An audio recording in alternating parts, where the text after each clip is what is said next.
Chapitre 15. Singulière attitude d'une épingle de nourrice. Sur le plateau, c'est une cohue sans nom. Artistes, machinistes, danseuses, marcheuses, figurants, choristes, abonnés, tout le monde interroge, crie, se bouscule. Qu'est-elle devenue? Elle s'est fait enlever. C'est le vicomte de Chagny qui l'a emportée. Non, c'est le comte. Ah, voilà Carlotta! C'est Carlotta qui a fait le coup. Non, c'est le fantôme. Et quelques-uns rien, surtout depuis que l'examen attentif des trappes et planchers a fait repousser l'idée d'un accident. Dans cette foule bruyante, on remarque un groupe de 3 personnages qui s'entretiennent la voix basse avec des gestes désespérés. C'est Gabriel, le maître de chant, Mercier, l'administrateur, et le secrétaire Rémy. Ils se sont retirés dans l'angle d'un tambour qui fait communiquer la scène avec le large couloir du foyer de la danse. Là, derrière d'énormes accessoires, ils parlementent. « J'ai frappé !» Ils n'ont pas répondu. Ils ne sont peut-être plus dans le bureau. En tout cas, il est impossible de le savoir, car ils ont emporté les clés. Ainsi s'exprime le secrétaire Rémy, et il n'est point douteux qu'il ne désigne par ces paroles messieurs les directeurs. Ceux-ci ont donné l'ordre au dernier entr'acte de ne venir les déranger sous aucun prétexte. Ils n'y sont pour personne. Tout de même, s'exclame Gabriel, on n'enlève pas une chanteuse en pleine scène tous les jours. Leur avez-vous crié cela? Interroge Mercier. J'y retourne, fait Rémy, et courant, il disparaît. Là-dessus, le régisseur arrive. Eh bien, monsieur Mercier, venez-vous? Que faites-vous ici tous les deux? On a besoin de vous, monsieur l'administrateur. Je ne veux rien faire ni rien savoir avant l'arrivée du commissaire, déclare Mercier. J'ai envoyé chercher Mifroide. Nous verrons quand il sera là. Et moi, je vous dis qu'il faut descendre tout de suite au jeu d'orgue. Pas avant l'arrivée du commissaire. Moi, j'y suis déjà descendu au jeu d'orgue. Ah, et qu'est-ce que vous avez vu? Eh bien, je n'ai vu personne. Entendez-vous bien, personne. Qu'est-ce que vous voulez que j'y fasse? Évidemment, réplique le régisseur, qui se passe avec frénésie les mains dans une toison rebelle. Évidemment. Mais peut-être que s'il y avait quelqu'un au jeu d'orgue, ce quelqu'un pourrait nous expliquer comment l'obscurité a été tout à coup sur la scène. Or, Mauclair n'est nulle part, comprenez-vous? Mauclair était le chef d'éclairage qui dispensait à volonté sur la scène de l'opéra le jour et la nuit. Mauclair n'est nulle part, répète Mercier ébranlé. Eh bien, et ses aides? Ni Mauclair ni ses aides. Personne à l'éclairage, je vous dis. Vous pensez bien, hurle le régisseur, que cette petite ne s'est pas enlevée toute seule. Il y avait là un coup monté qu'il faut savoir. Et les directeurs qui ne sont pas là, j'ai défendu qu'on descende à l'éclairage, j'ai mis un pompier devant la niche du jeu d'orgue. J'ai pas bien fait? Si, vous avez bien fait. Et maintenant, attendons le commissaire. Le régisseur s'éloigne en haussant les épaules, rageur, mâchant des injures à l'adresse de ces poules mouillées qui restent tranquillement blotties dans un coin quand tout le théâtre est sens dessus-dessous. Tranquille, Gabriel et Mercier ne l'étaient guère.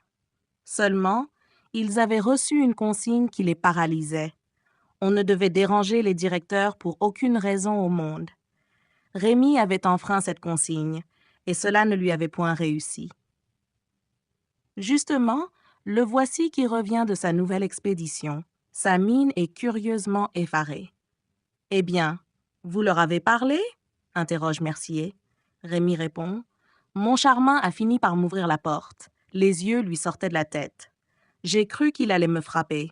Je n'ai pas pu placer un mot et savez-vous ce qu'il m'a crié? Avez-vous une épingle de nourrice? Non. Eh bien, fichez-moi la paix. Je veux lui répliquer qu'il se passe au théâtre un événement inouï. Il clame. Une épingle de nourrice? Donnez-moi tout de suite une épingle de nourrice. Un garçon de bureau qui l'avait entendu, il criait comme un sourd, accourt avec une épingle de nourrice, la lui donne, et aussitôt, Moncharmin me ferme la porte au nez. Et voilà. Et vous n'avez pas pu lui dire, Christine Daae. Et j'aurais voulu vous y voir. Il écumait. Il ne pensait qu'à son épingle de nourrice. Je crois que si on ne la lui avait pas apportée sur le champ, il serait tombé d'une attaque. Certainement, tout ceci n'est pas naturel et nos directeurs sont en train de devenir fous. Monsieur le secrétaire Rémy n'est pas content.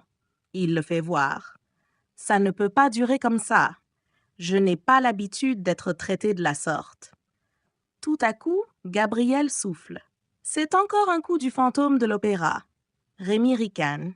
Mercier soupire, semble prêt à lâcher une confidence. Mais, ayant regardé Gabriel qui lui fait signe de se taire, il reste muet. Cependant, Mercier, qui sent sa responsabilité grandir au fur et à mesure que les minutes s'écoulent et que les directeurs ne se montrent pas, n'y tient plus. « Et je cours moi-même les relancer », décide-t-il. Gabriel, subitement très sombre et très grave, l'arrête. « Pensez à ce que vous faites, Mercier. » S'ils restent dans leur bureau, c'est que, peut-être, c'est nécessaire. Le fantôme de l'opéra a plus d'un tour dans son sac. Mais Mercier secoue la tête. « Tant pis, j'y vais. Si on m'avait écouté, il y aurait beau temps qu'on aurait tout dit à la police. » Et il part. « Tout quoi ?» demande aussitôt Rémy. « Qu'est-ce qu'on aurait dit à la police? Ah, vous vous taisez, Gabriel. Vous aussi, vous êtes dans la confidence? Eh bien, vous ne feriez pas mal de m'y mettre si vous voulez que je ne crie point que vous devenez tous fous. Oui, fous, en vérité. » Gabriel roule des yeux stupides et affecte de ne rien comprendre à cette sortie inconvenante de monsieur le secrétaire particulier. « Quelle confidence, murmure-t-il. Je ne sais ce que vous voulez dire. » Rémy s'exaspère. Ce soir, Richard et Moncharmin, ici même, dans les entr'actes, avaient des gestes d'aliénés. « Je n'ai pas remarqué, grogne Gabriel, très ennuyé. Vous êtes le seul.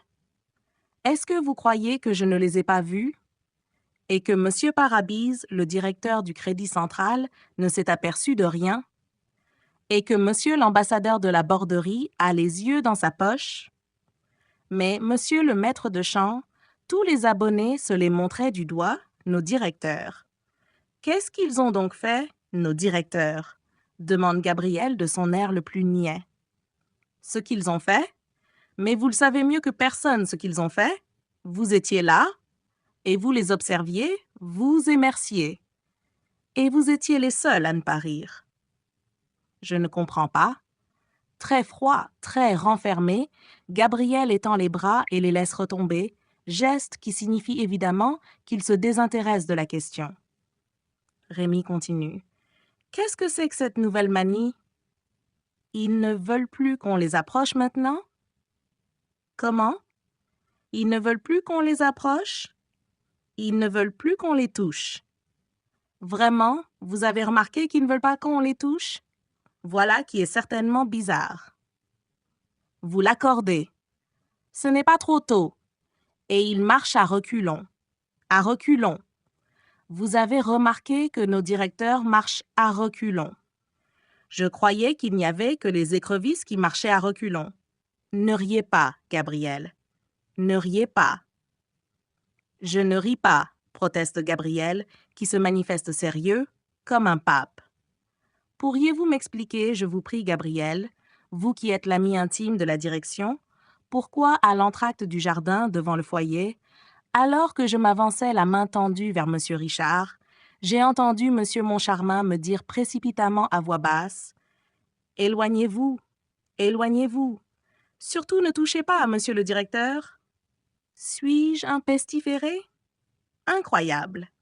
Et quelques instants plus tard, quand monsieur l'ambassadeur de la Borderie s'est dirigé à son tour vers monsieur Richard, n'avez-vous pas vu monsieur Moncharmin se jeter entre eux et ne l'avez-vous pas entendu s'écrier « Monsieur l'ambassadeur, je vous en conjure, ne touchez pas à monsieur le directeur. » Effarant! Et qu'est-ce que faisait Richard pendant ce temps-là? Ce qu'il faisait, vous l'avez bien vu. Il faisait demi-tour, saluait devant lui alors qu'il n'y avait personne devant lui, et se retirait à reculons. À reculons, et Moncharmin, derrière Richard, avait fait lui aussi demi-tour, c'est-à-dire qu'il avait accompli derrière Richard un rapide demi-cercle, et lui aussi se retirait à reculons. Et ils s'en sont allés comme ça jusqu'à l'escalier de l'administration, à reculons, à reculons. Enfin, s'ils ne sont pas fous, m'expliquerez-vous ce que ça veut dire? Il répétait peut-être, indique Gabriel sans conviction, une figure de ballet. Monsieur le secrétaire Rémy se sent outragé par une aussi vulgaire plaisanterie dans un moment aussi dramatique. Ses yeux se froncent, ses lèvres se pincent. Il se penche à l'oreille de Gabriel. « Ne faites pas le malin, Gabriel. Il se passe des choses ici dont Mercier et vous pourriez prendre votre part de responsabilité. »« Quoi donc ?» interroge Gabriel.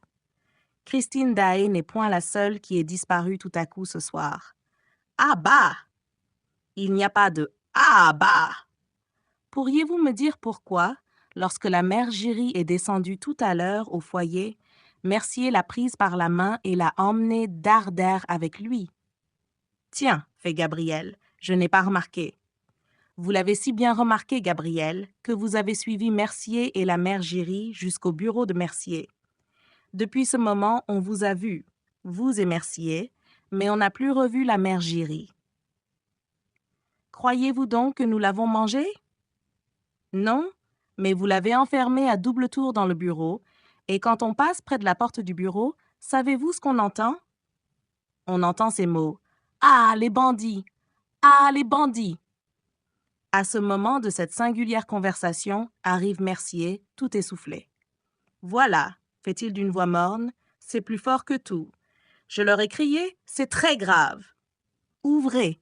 C'est moi, Mercier. J'ai entendu des pas. La porte s'est ouverte et mon charmant est apparu. Il était très pâle. Il me demanda « Qu'est-ce que vous voulez ?» Je lui ai répliqué « On a enlevé Christine Daae. » Savez-vous ce qu'il m'a répondu? « Tant mieux pour elle. » Et il a refermé la porte en me déposant ceci dans la main. Mercier ouvre la main.